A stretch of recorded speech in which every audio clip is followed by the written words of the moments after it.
Cool. So today we're going to be looking at one of my tracks, Extinction, and basically this track, there's a lot that went into it.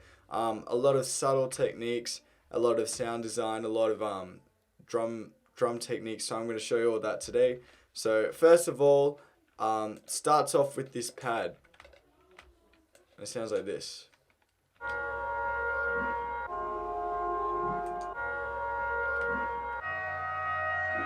So it's a really cool pad, but it didn't start like that.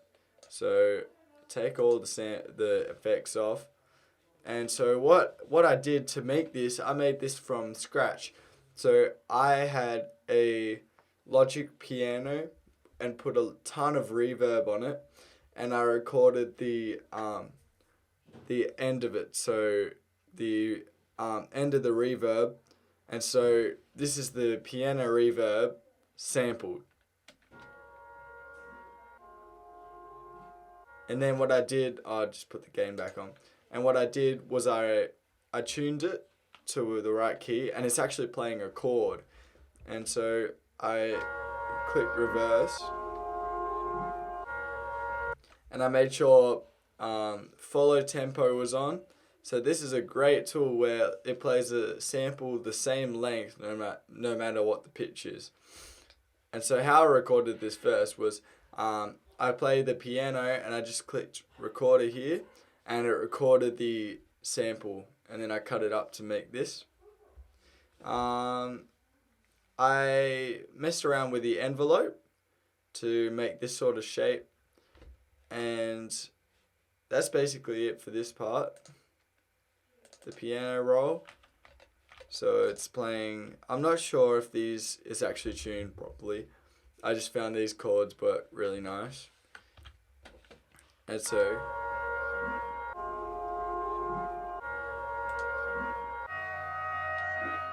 I put on Isotope vinyl. If you haven't already seen, click the link up here to watch my review on Isotope vinyl and also my tutorial. So basically I put a bit of wear on it, a bit of warp depth, a bit of wear just to make it older sounding. I put OTT, which is a multi-band compressor. This is a free plugin, and yeah, I just basically boosted the mids a little, brightened up the sound a little. And then I put Punisher density on this. So it's a density plugin, a saturation plugin, sorry. So just thickened up the sound. And RAM reverb.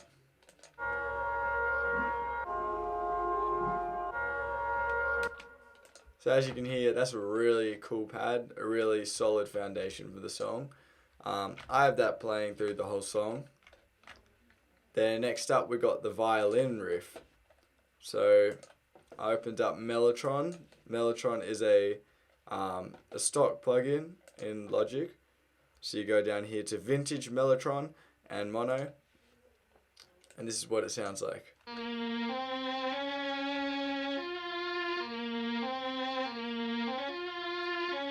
A crazy cool violin. So right here you go 3 violins, make it all the way. I just mess with these settings a little, and this is what it sounds together.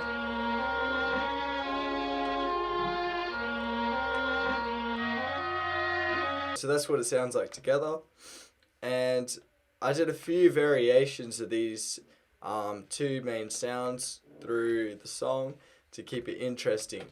So first up, the only variation I did with a pad was a gator effect. So what I did was what a gator does is it goes da da da. It's like on off for the sound. And I didn't want to completely get rid of the cut the pad sound, but I wanted to give it more movement. And so I opened up a new auxiliary channel, and I opened up the remix effects. And so what happens here is you can play around with all the effects, and it's just this one right here, this effect. So I just have it on this one, and that is an 8th time. And so what it sounds like, I bust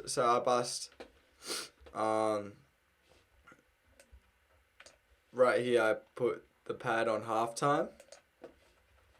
I half-timed the pad, so just made it deeper, and put the remix effects on for when I do a gator later. But I bust some of this sound over to this effect, so it sounds like this.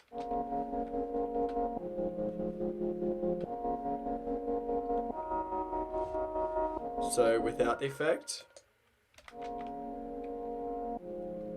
and with it,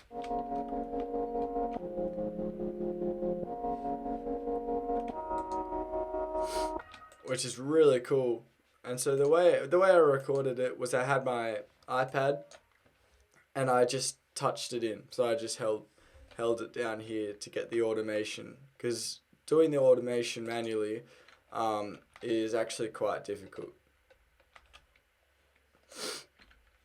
And so the variations I did for the violin was right here. I've got a low violin, so I just took it down in octaves. Same melody notes.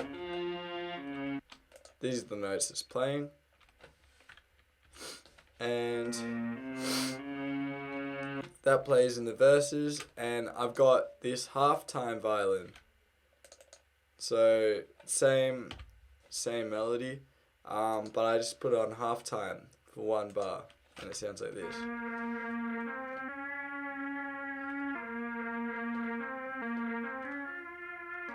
So it sounds really cool. And that's about it for the melody. So altogether it sounds like this.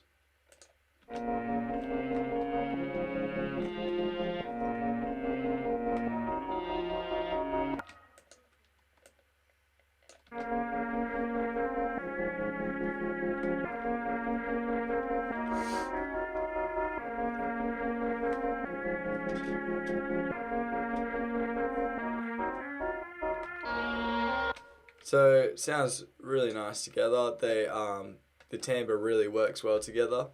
And next up, we added in all the drums. And so I'll just shrink this up for a second. So we have a few main drums. So we got the snare in the new sequencer that Logic added. So it's not your typical drill snare, but I wanted to change it up a little. So this is the pattern it's playing. And then we got a snare roll, sounds like this, which is really cool. And we got a bunch of hi-hats.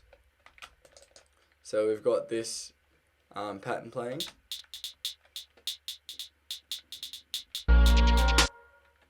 And then along with that, this open hi-hat.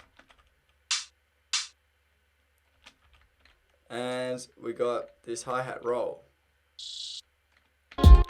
And so together all the hi-hats sound like this.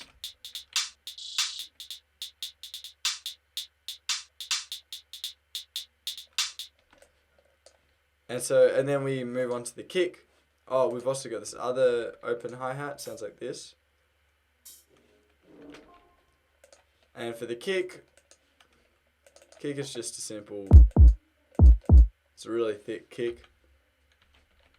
And the 808, for the 808,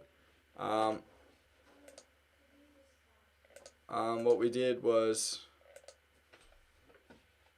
we sampled it and opened up sausage fattener, put some fatness on it, so it sounds like this.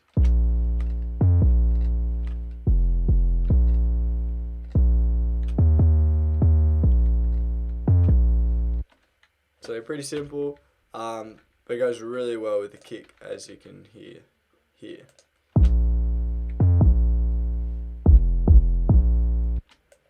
And then the percussion, added quite a lot of percussion because it just helps add more depth to it. So we got a bell. We got rim shots.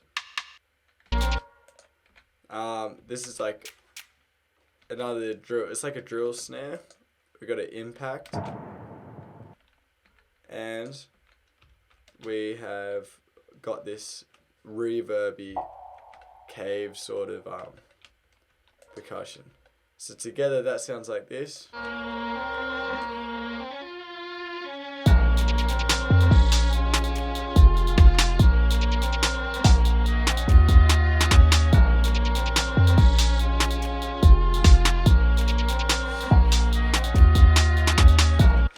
And so arranging, the way I sort of made these is for like 8 bars here, these patterns are completely different.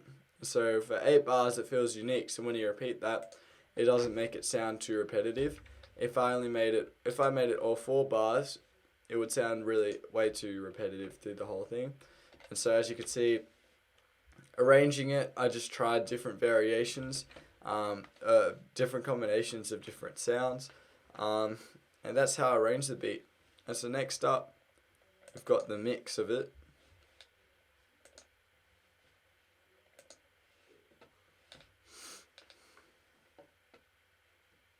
And so for the mixing phase, there wasn't too much that we had to do.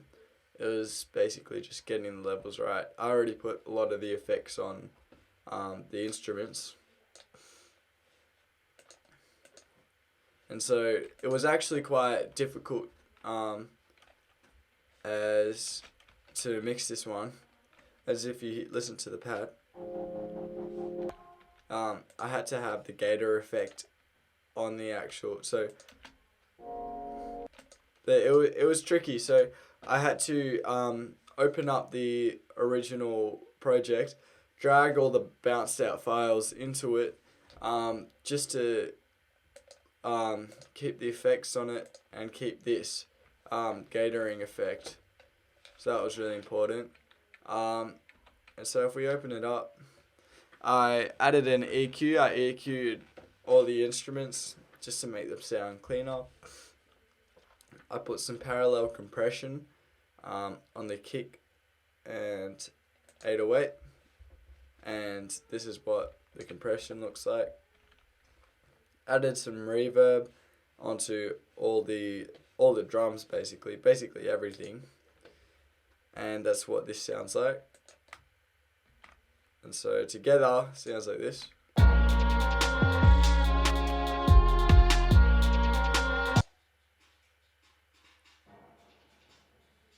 So that's really subtle, but it just adds that nice little element to it.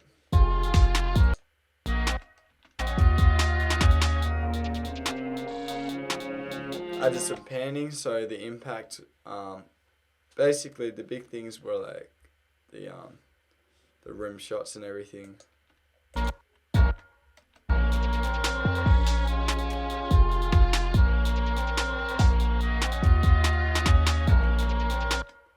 And so, yeah, oh yes, so in the bridge,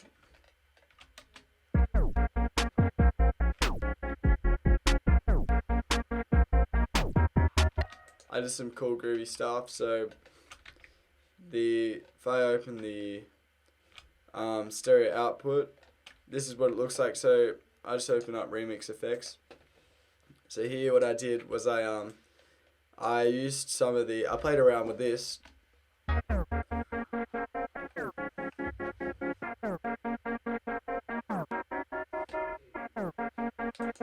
that's not supposed to be on. Anyway, so it sounds like this.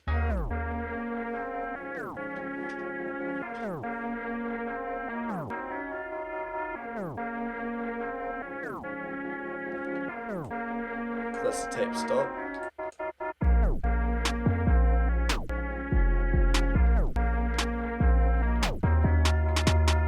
So this is for the bridge.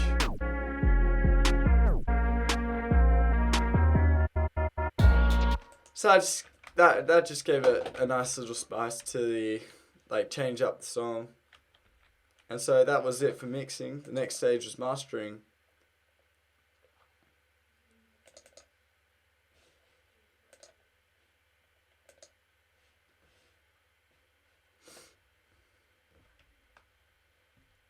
And to be honest, mastering my tracks kind of is the same process for all my beats. So for this one, I needed to cut some low ends and boost some highs, so it just brightens up the song.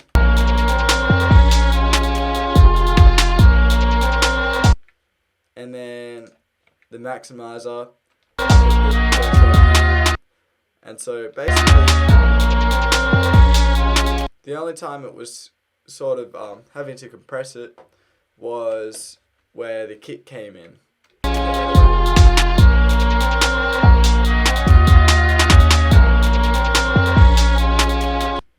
And so, yeah, I boosted that, put my tag in, and that's how I made it. So I hope this helped you as a producer and helped you get an idea of how to produce your beats and how to switch them up, how to add really cool effects to it.